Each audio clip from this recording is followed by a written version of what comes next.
I don't know if it's just me, but all these best of game lists kinda suck. Whoa, you're telling me CSGO is a free game I could play? I never thought of downloading that. I've had enough of that Watch Mojo mumbo jumbo. So here's a list of 7 atmospheric Steam games you might like. They're all pretty indie, so I'd be shocked if you didn't walk away from this video with at least a couple new recommendations. And they're all free, because, hey, you clicked on the video, alright? I'm not judging. Anyways, let's just get to the list. You can skip from game to game if you lose interest. It doesn't really matter to me. There's chapters for a reason.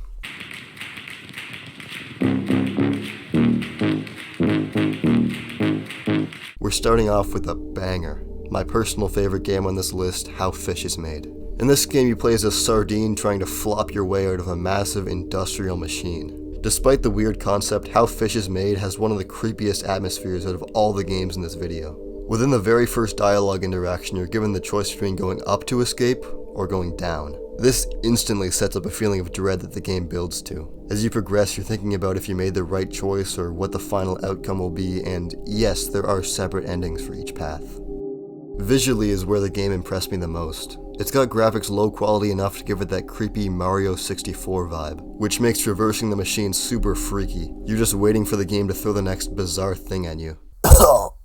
Whatever you do, just make sure not to touch that round, red, glowing thing over there, okay?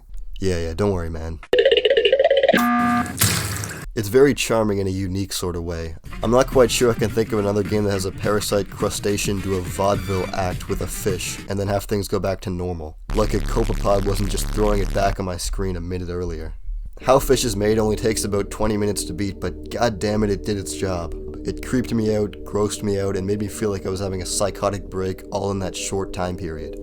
Still gonna eat fish and chips though.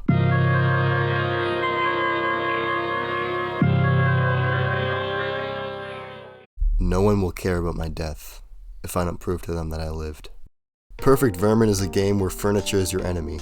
The gameplay boils down to trying to find out-of-place furniture and killing it. You've got a time limit, so you need to use your time efficiently on each level, but you get infinite tries, so you can memorize the landscape for a better clear each round. It has a very liminal feeling atmosphere and low-quality VHS graphics. The whole game you have this gentleman telling you what to do, or dropping weird, cryptic hints. The more you destroy, the more he breaks down, but still he forces you to hunt down the fake furniture. The entire game is a metaphor for something else, which I obviously won't spoil. I'll just tell you that this game is really worth playing, especially for the ending. It only takes about 15 minutes to beat, as long as you don't completely fuck everything up like I did on my first run, and not realize that you had to specifically attack the furniture that looks out of place.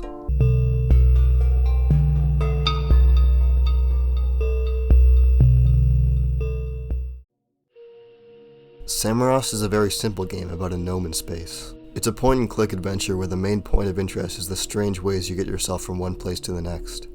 As an example, in this specific level you need to click on the log to bring it up so that this bridge can connect and let flowers grow.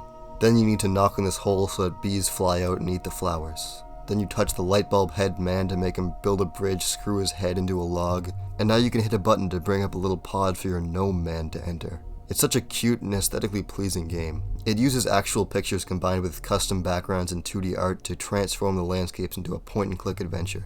It inspired 2 sequel games, both of which cost money and are much longer. It'll take you maybe 15 minutes to complete, but you have to keep in mind some of the hitboxes are very specific, which may drag out your playtime. What the fuck?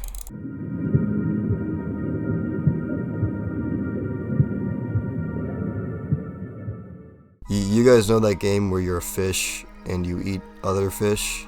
That's basically Swallow the Sea, except you're a fetus and you're running away from you're running away from this worm man and trying to grow to the point where you can eat everything and win the game. It's got great sound design, beautiful graphics, and it's both fish related and made by the same people that made Perfect Vermin, so it's like we're coming full circle here. The biggest issue I have is probably that this game, more so than the others, suffers from being short.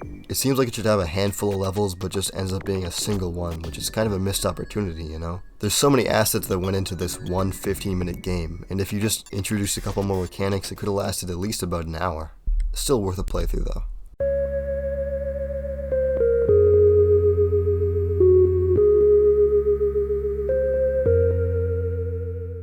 You Will Not Remain is a story game about having a dog in a post-apocalyptic world. You wake up every day to the same routine. Get up, water your plant, drink coffee, fall back asleep. That is until eventually, you meet a dog. The game is very dialogue heavy despite having only one human character. They narrate pretty much every one of their thoughts and make it very apparent how mentally unwell they are, which is really what the game is about. Isolation, repetition, fear. Their reactions to the apocalypse is really just an analogy for mental illness. The careful nature of your character makes you doubt everything in the story. How does the apocalypse really work? Are the people on the radio actually trying to save you? Is your dog really a friend, or is there something more sinister happening underneath its happy exterior? You'll like this game if you like story games, but if you're looking for action, other than this riveting game of catch, there's really none of that happening here.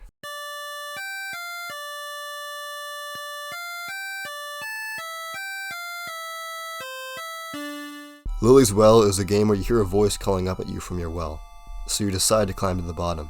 You play as a little girl trying to collect different items that can be fashioned together to make a rope. It's basically a puzzle game about trying to collect different items to find as many creative ways to make ropes as possible. But there's a catch. Certain ropes snap when you use them, so even if you have 90% effective items, a single one makes your whole rope that you spent all that time collecting useless. Most of the time it makes sense which ropes are bad and which are good, but sometimes it's... For example, your knitted yarn rope won't break, and neither will the blue vine, but both of the other vines do. Because of this, the game basically forces you to use a guide to complete it. Though I want to recommend that you do as much of the game as possible without the guide, because before you reach the point where you lose all your progress for the 5th time and blow a hole in your computer, it's a really great puzzle game, with a cute indie art style and Yume Nikki type aesthetic. I'd recommend playing if you're a rope fan.